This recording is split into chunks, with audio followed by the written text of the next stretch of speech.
Hello साथीहरु, नमस्ते सबैजनालाई।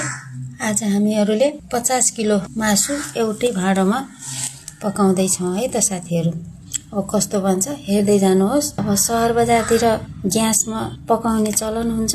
अब हाम्रोतिर गाउँघरमा दाउरा सस्तै हुन्छन् क्यारे।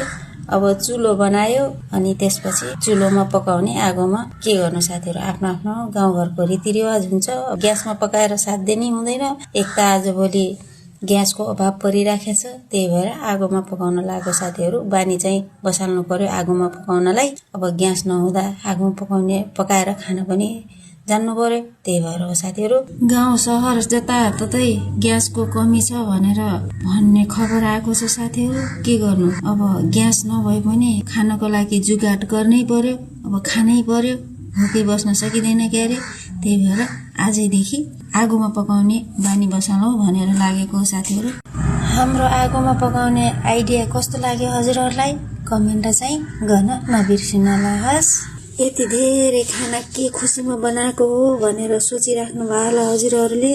यो चाहिँ मेरो फुपूको दुईटी छोरीको बिहे एकै दिन भएको हुनाले हामीले यति धेरै खाना बनाएको साथीहरु।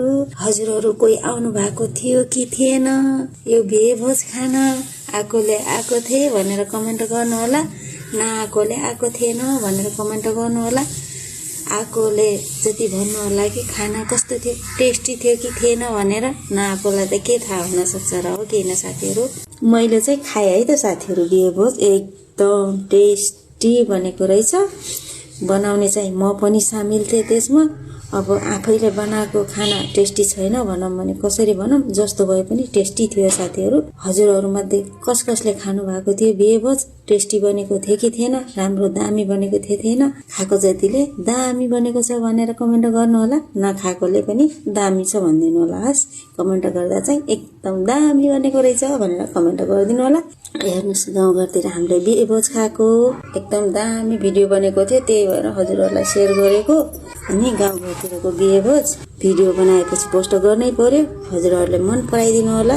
आजको भिडियो पनि पहिलाको भिडियो मन पराउनुहुन्छ, त्यस्तै गरी आजको भिडियो पनि मन पराइदिनु होला। कोही साथीहरुले भन्नुभएको हुन्छ कि जे पाए त्यही भिडियो पोस्ट गर्ने, काम नभएकी भनेर कमेन्ट गर्नुभएको हुन्छ। के गर्नु साथीहरु, काम त अरु केही पनि छैन। यही भिडियो बनायो, अब भिडियो बनाएपछि पोस्ट गर्न मन लागिहाल्छ। यस्तै छ जिन्दगानी, चलाउनु परेको छ। दुःख नमान्नु होला, के गर्नु। हस् त साथीहरु, फेरि आउने छु नयाँ भिडियो नयाँ रेसिपी लिएर। तबतकका लागि बाइ बाइ। फेरि भेटौँला नेक्स्ट भिडियोमा। हस् साथीहरु।